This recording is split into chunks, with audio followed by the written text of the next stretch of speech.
This miniature was screaming to get painted.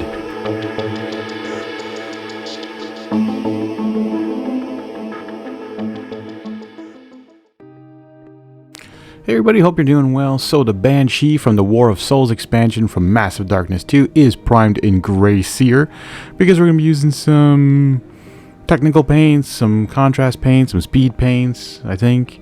Anyways, we're starting off with some Hex Rate Flame, which is a technical paint from Citadel Colour, and frankly I don't know what I was thinking here because this is very green and I think it would have been better on white maybe. I was hoping for like a glowing effect, which then I should have used Tesseract glowing or whatever it's called.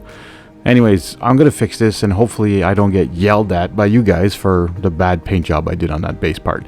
Griff Charger Grey, now our next contrast paint. We're going to be putting this on her dress. I mean, there isn't much to say there because I'm just putting it on her dress.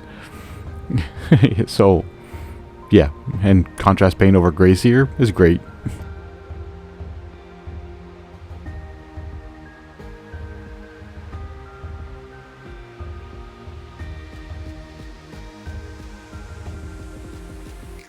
Thermatic Blue, our next contrast paint, is for the under part of her cape. So because this is almost like as if it's taking a hue from below, which is why after that I realized, okay, well this green is not going to work. But I mean, it could also just be the color of her cape, like just like a ghoulish color, right?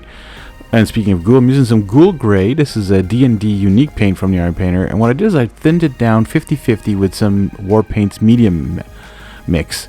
So the point was to try and keep that Grey Seer underneath, and I did the same thing now with Cold Flesh, which is another unique paint from D&D Army Painter range.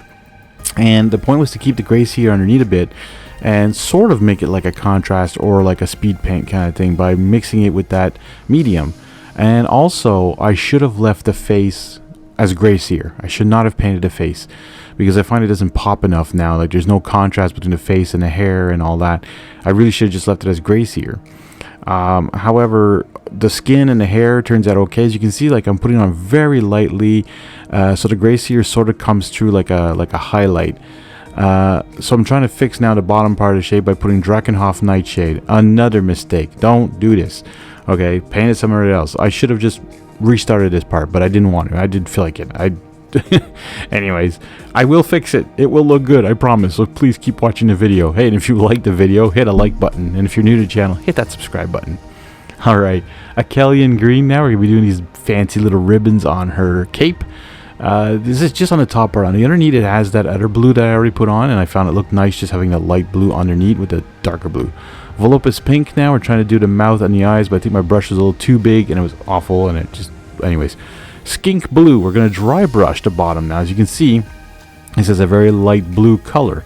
And then I'm going to take Ethereum Blue, another dry brush, and just slowly go above that again. Just try and touch the raised edges and give it that ghoulish look.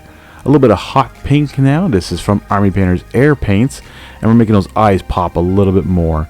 And I didn't find that the cape had enough oomph to it, so I used a little bit of Apothecary White on it, very lightly, by the way. I didn't go too thick on it. I really wanted just to get a highlight on that white. So there you go, folks. The Banshee painted that quickly and ready for the table. I want to thank you guys for watching. Hit that like button, hit that subscribe button, and we'll see you all in the next one.